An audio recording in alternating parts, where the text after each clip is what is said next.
So let's start with this one. This is actually the one I want your opinion on, yeah, in terms of like the advice you'd give. So yeah, hey Nuria, I love watching your videos on YouTube. It's great to see a woman ex-Muslim speaking out openly. Anyways, I'm a 22-year-old living in the US and I'm wondering how to cope with being without religion. I've always been non-practicing, but now I really feel the pressure because of my surroundings. I work with a bunch of religious, like South Asian people, and my college is filled with religious South Asian people as well. I don't know how to ease my anxiety. If you have the time, can I get some advice on that? So, do you want to go first, Haris, or do you want me to? No, you go first. Yeah, so see, for me, I was thinking about the advice I would give because it's such a sticky situation, and I know so I was rolling with the fact that this person was non-religious, like to begin with. So I'm guessing outwardly, like they weren't outwardly like praying and being like visibly pious. So naturally, I think the easiest way is to just carry on acting yourself like the same way, like as your usual self, without making it explicit that you've like left religion or you have very differing views. But it all really, to me, depends on how like the safety issue around the people that you work with and the people that you're in college with, because if they're gonna kind of like ostracize you and it's gonna make your life difficult um by like speaking your truth and telling them, then I would say definitely hold back from that.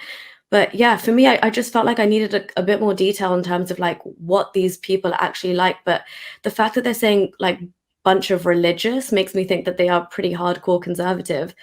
So my advice would to be just like lay low in terms of the way, and I know this is horrible because it's like you have to live this double life where you can't speak your truth. And like I want to tell you to speak your truth because you're living in America and naturally you should be able to. But I know how these South Asian communities can be, and I know how big of a deal this is, and I know how anxiety inducing that is. Like, even for me now, the thought of like some people in my family stumbling on this, it really, really freaks me out, and I know it's inevitable. Um, so yeah, I completely hear that it's like anxiety ridden, but that's the thing. I'm a bit stumped here, Horace. So I'd love to hear your thoughts. I'm like, I wouldn't. What would you say? I would say, and what I would always say is that the only way to overcome that is by stop doing what you're doing right now, which is living a double life. You live in the US. You're 22. You're a young person, I know, so you're probably impressionable going to universities and whatever. So there are plenty of opportunities for you to go and make new friends. When you make your circle bigger, trust me, when you have a couple of Johns and a couple of Toms and those guys as your friends, it's gonna open up a whole new world for you. Because I know how Desis or Pakistanis and Indians, like people from different cultural backgrounds, when they live overseas, even the kids who are born there, how they are sheltered by their parents from the outside world. Vidu Vitz has spoken quite a lot about it. Born and raised in England. I think he was 1 year old when he was born, when he moved to England. So he was practically born and raised there. He was sheltered, like even in his school, even in university, he only had other Pakistanis as his friends.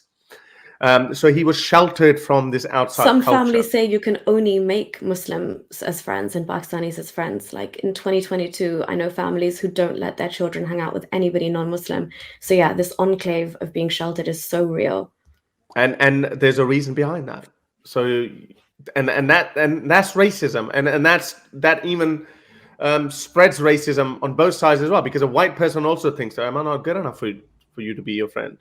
And our Desi kids are also thinking the same thing. No, they're going to go and party and everything. So I'm going to stay away from them. I'm going to stay with my own friends. And it's a vicious cycle. You have to break it. And this is one thing that I find myself so lucky. I wasn't born and raised in Australia, but when I came to Australia as a young man, 19 years of age, I had no one around me. I went to my university. I made my friends. I remember Justin and Paul. myself, and we had another Pakistani friend. I used to drag him with me as well. And we it was us, four of us, and we did everything. I learned the Aussie ways then. And I had no one around me to supervise me and tell me, hang on, where are you? What are you doing? Whatever. So I learned, I grew as an individual. Not that I became atheist because of them. That happened much later. No, come to think of it, it was only 3 or 4 years later when I became aware of Dawkins and the new atheist movement. But that's what you need to do, young man. You need to break the cycle. You need to go out. If you're going to a university, or if you work somewhere, you need to start accepting Americans as your friends from other cultures. Then all of this thing will actually start looking, you wouldn't need it. If your parents ostracize you, okay, see you later, I'll talk to you later. But trust me, they'll come around. They will either come around, or if they still don't come around after 4 or 5 years later, then maybe, they don't deserve you. But in my experience, they all come around. They eventually all come around. Some of them end up pretty badly, but I hope that wouldn't be the case, especially in the United States. And especially you're a boy, and that's another advantage you have. You're a man. Our Desi parents are they go a lot easier on boys than girls. That's a sad reality. So expand your circle. That's my advice. Don't live a double life. Yes, don't go on and pick fights with your cousins or your family members on a dinner table. Oh, by the way, Dad, your Muhammad favorite was prophet, a warlord. or he was a pedophile. No need to go around Yeah, saying that is not dinner conversation. Yeah, but just go and live your life. Go and live your life, and then when you become a 30-year-old man, trust me, you'll have this experience of the world. You would have traveled a few countries. You would have known Toms and Pauls and Johns and Steves, and hopefully, a couple of Stacys, and that might help too. But so that's my advice. Unfortunately, I give a slightly different advice to people in Pakistan that don't go. Obviously, I still say don't go and pick fights with Muslims. Go and live your life, finish your education, and then once you can shrink the world around you. Like every place on this planet is accessible to you. It'd be much better. It'd be much easier for you. Yeah, thanks. I think that's brilliant advice. And the only thing I'd add to that is, I gather you're working at the minute. So once you are fully financially independent, say just move out, and naturally your community would change. I'm sure there's like other suburbs or areas of the city which are less South Asian heavy, if that makes sense. And then everything, as Haris said, would unfold, and John, Jackson, Stacey's can be part of your life. So, okay, just another one. So, sometimes I talk about like people aren't even able to like follow my channel because of how like the algorithm, if one of the other family members catches that, even that is like, oh my gosh, I can't be seen to be looking at ex-Muslim content. So this is a very like real situation from even like your country, Haris, from Australia. So this lady says, "Hi, Nuria, I can't follow your account or engage with any of your YouTube content as I'm still closeted and would be fearful if someone found out I'm ex-Muslim. But thank you for the representation and speaking out against Islam. I've been ex-Muslim for only a year now, and seeing your content has really helped me feel less lonely in my journey. Most ex-Muslim creators are males, so I'm so glad to see more female creators pop up. I'm Pakistani but live in Australia and feel like there's not a whole lot of us atheists in the Pakistani community, even in Western countries." And I just responded, "Hi, you're so welcome, and thank you for your message. It's really encouraging for me to know that it does help young women like you feel heard and represented." This is literally, she is like my target audience. Yeah. Yes, I know even in England, there's hardly any Pakistani atheists that are openly vocal about it.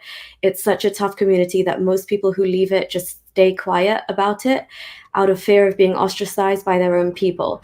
I hope you can connect with like-minded people in other ways, and you're always welcome to use my platform to raise your voice if you ever wanted to. Thanks again, and yes, we need more women to come out. The future is female, and once women leave Islam behind, it literally crumbles. So glad that you're mentally free from the ideology that made my day. More power to you. So again, it was just so like, it was just honestly so beautiful. This is like an Instagram message coming in because this is probably her only way of getting in touch without being seen. And it's just like touching on, how intense these South Asian communities can be, even in Western countries. That other poor guy is in America and she's in Australia, and still both extremely closeted. I just want to add to it. I'm assuming she's a young woman as well, Mhm. either probably I don't know if she's born and raised in Australia, but or maybe she was just she went there as a student, as a lot of Indian Pakistani young people do. Yeah, Um, well, she's of student age now, so I assume yes. a lot of well, her English, I don't see any mistakes, so Really good English. Yeah. yeah, so might be born and raised there, but um, we do have a community in Australia for ex-Muslims. The process is very hard. I mean, not What, to hard, get and it's not. in? Yeah, yeah. Well, no, and it's not hard, as in like it's not impossible, but it is to ensure the privacy of everyone. There are three different people who vet you and then go through it. So I'll send you the details.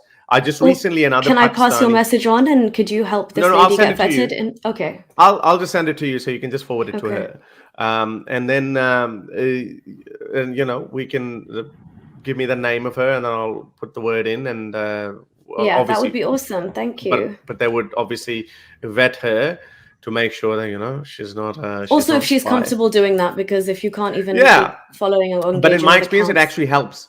As I said, the previous 100%. guy who was 22 years old, this girl is, if this young woman is, if she's also in her early 20s or whatever, then it helps to find like-minded people. And there are plenty of Pakistanis and Indian ex-Muslims now in our little communities as well. So yeah, And these I'll just communities, like, is it like English, the England ones where you guys have like meetups and you've got WhatsApp They do, groups they and do. okay. I think they do. I don't know what happened during COVID days, but they do regular meetups. But you know Okay, me, I'm cool.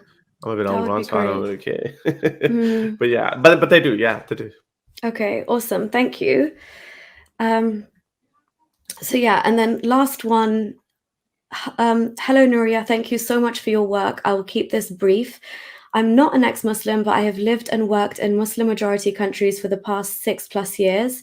I enjoy learning about cultures, and so I've learned about the culture of Islam.